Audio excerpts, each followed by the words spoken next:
In the context of a dramatically changing situation in the world where wars are fought not only on land but in the depths of the oceans as well, the United States is developing a new generation of nuclear submarines. The Columbia class will be an important link in the U.S. nuclear triad, ensuring the protection of American interests around the world.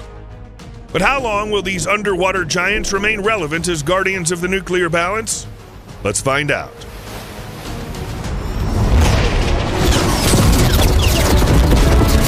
There's a concept known as bomber diplomacy, according to which the United States uses its strategic bombers as a broader foreign policy and security tool.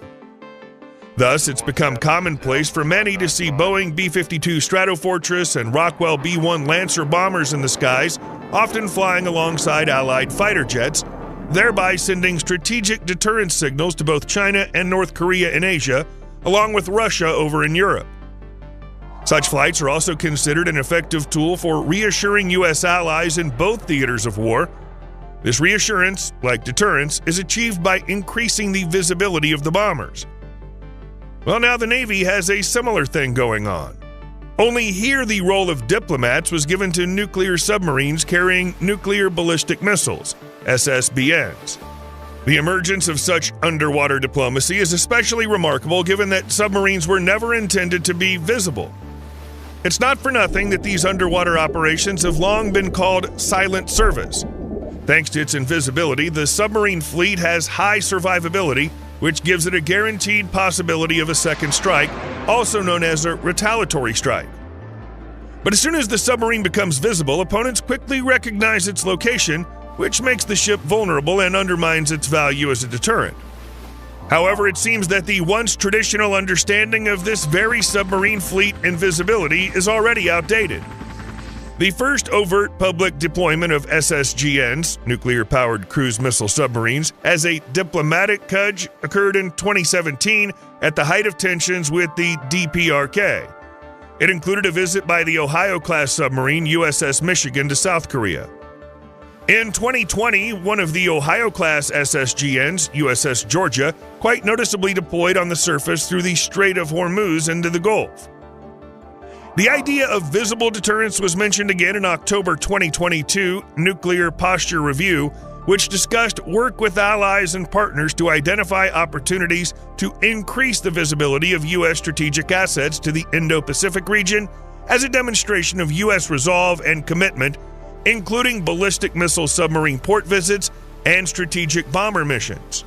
When the USS West Virginia, one of the Ohio-class SSBNs, surfaced in the Arabian Sea in October 2022, the U.S. Department of Defense quickly drew public attention to it in its public statements.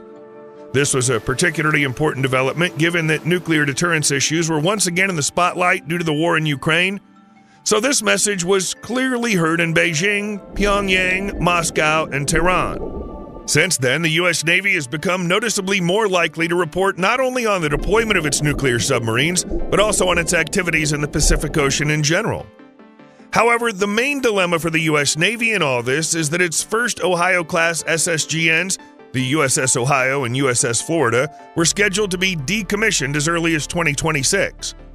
And although new versions of their latest Virginia-class SSGNs are equipped with additional VLS, vertical launch system tubes, 40 vertical launch tubes versus 154 for Ohio only partially compensates for the deficit. Therefore, there's a need to increase the actual number of offshore platforms equipped with VLS, providing greater flexibility for future deployments. And what more global way to do this than creating a new nuclear submarine? Since 2013, the U.S. Navy has consistently prioritized the Columbia-class submarine program, planning for the construction and procurement of 12 such SSBNs to replace the 14 Ohio-class submarines. Simply put, it would guarantee to continue to be funded even if funds for other existing Navy programs had to be cut. The beginning of the history of the Columbia class, according to congressional documents, is considered to be an exchange of letters between President George W. Bush and British Prime Minister Tony Blair back in December of 2006 regarding the UK's desire to participate in a program to extend the service life of the Trident II D5 SLBM until the 2040s and have their own next-generation SSBNs with D5 on board. Soon after this, and an estimate of the time required to develop and replace the aging Ohio class, as early as 2007, the Department of Defense kicked off studies on a next-generation sea-based strategic deterrent, SBSD. Until 2016, the Columbia submarine program carried a painfully boring name, Ohio Replacement Program, or Submersible Ship Ballistic Nuclear X, where the X hinted at a new development that had not yet received an official name. But even with the name of the vessel, things turned out to be not so trivial. The fact is that the U.S. Navy already had Columbia SSN 771, the 21st attack submarine of the USS Los Angeles class, commissioned in 1995. But the embarrassment was not even the similarity of names, but the fact that when the boat of the same name of the new Columbia class entered service, the former Columbia SSN 771 would still be in service. However, military high command decided not to reinvent the wheel, calling the future submarine SSBN 826 District of Columbia. Paradoxically, the name of the class was not changed. The design and construction of the most important element of the nuclear triad was entrusted to Electric Boat, a subsidiary of General Dynamics, as well as the only company designer, tanker, and builder of American aircraft carriers, Newport News Shipbuilding. By the way, the very same Electric Boat had at one time built all 18 Ohio-class vessels. They decided to leave the length of the vessel unchanged, the same 560 feet as the Ohio-class submarines, and instead added 1 foot in diameter, amounting to 43 feet. However, they decided not to skimp on displacement, thus having 20,815 tons versus 18,750 tons for Ohio. So Columbia will rightfully take the title of the largest submarines ever built by the United States. But length is not the only thing these two giant Navy vessels have in common. When the first Ohios were in production, the Navy expected to keep them in service for no more than 30 years. However, the reality turned out to be such that in the end, their service life was extended to 42 years, dividing it into two periods, 19 years each, and allocating another 4 years to Engineered Refueling Overhaul, ERO. Once you realize that your submarines can effectively serve for 42 years, it'd be strange to make an even more expensive ship with an operational life of 12 years less. Therefore, like its predecessor, the Columbia class will have to faithfully serve American taxpayers for the same 42 years. Unlike Ohio, which required refueling mid-life, Columbia will be equipped with a life-of-the-ship nuclear fuel core, a nuclear fuel core that's sufficient to power the ship for its entire expected service life, although such a decision won't exactly save the new submarines from the need for major repairs in the middle of their 42-year operational period. Replacing the mechanical propulsion system of its predecessors, Columbia's adopted a quieter electric drive propulsion system using an electric motor to rotate the ship's propeller instead of the gearbox and mechanical drive systems used previously. This solution will greatly reduce the acoustic signature of submarines as well as their life cycle costs. At the same time, the nuclear reactor and steam turbines, which are timeless classics for American submarines, will still be preserved. In such systems, a nuclear reactor heats water into steam, turbines convert the heat of the steam into mechanical energy, and generators convert this mechanical energy into electrical energy for use in engines and other onboard systems.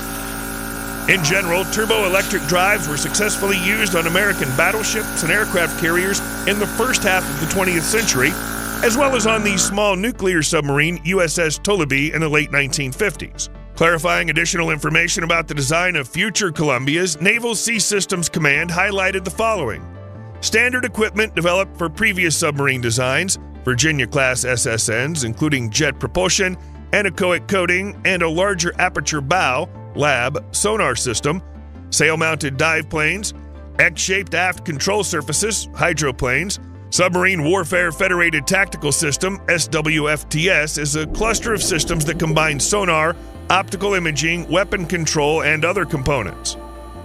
The most controversial decision of the new submarine from the point of view of experts was the reduction in the number of 87-inch launch tubes to 16 pieces versus the 20 identical tubes used in the Ohio class. In their view, such a move would create the risk that U.S. strategic nuclear forces may not have sufficient capabilities in the 2030s and beyond to fully fulfill their deterrent role. The Department of Defense currently plans to operate a force of 14 Trident SSBNs in the coming years, each with 20 operational SLBM launchers for a total of 280.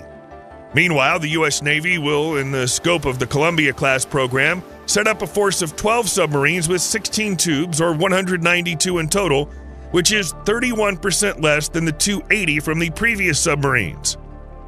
And that's not to mention the fact that we have yet to know how relevant nuclear solutions will be by 2080, when the last Columbia submarine will have to leave service. In response to these concerns, the Navy and other Department of Defense officials have assured us that the decision to design 16 launcher submarines had been carefully analyzed and has sufficient potential not only for its deterrent role in the 2030s, but roles beyond that. Each tube will be armed with the UGM-133 Trident II D5LE missile, and after the fiscal year 2039, it'll be seeing an upgraded modification, the D5LE-2, which the 9th Columbia-class submarine and all its colleagues afterwards will receive from inception. And as self-defense measures, the new submarines will be equipped with fresh Mod 7 Mk-48 torpedoes. Lockheed Martin's been working on their improvements for several years now, including guidance control box, broadband sonar acoustic receiver, and amplifier components. The Common Broadband Advanced Sonar System, CBAS, technology, integrated into the Mk-48, provides the torpedoes with optimized guidance, quieter propulsion, and the ability to operate with increased efficiency in both shallow and deep water. Both the Navy and Lockheed officials have said that the Mod 7 setup reduces vulnerability to enemy countermeasures and allows torpedoes to transmit and receive signals over a wider range of frequencies. Decent characteristics are good, but what about spending? The cost will come out to about $126.4 billion for the program, with the cost of purchasing the first submarine, USS District of Columbia, SSBN 826, being $15.2 billion. Yes, even more than the price of the supercarrier Gerald R. Ford. But this is primarily due to the fact that the cost of purchasing the first vessel of the class is almost always higher than that of subsequent ones, since it includes the lion's share of the cost of detailed design / non-recurring engineering, DD&RE. According to preliminary data, these will amount to about $6.5 billion out of a total amount of $15.2 billion per vessel. But the operation of the submarines will be much more modest, about $119 million per year. Is this a lot for a submarine? Perhaps. But is this enough to preserve world peace? Never. What do you think? Will there be a place for nuclear submarines in the foreseeable future, or will they be replaced by more innovative solutions? Share your thoughts in the comments below. And if you enjoyed the video, please leave a like, subscribe to the channel, and hit that notification bell for more content like today's. Thanks for watching, and we'll see you in the next one.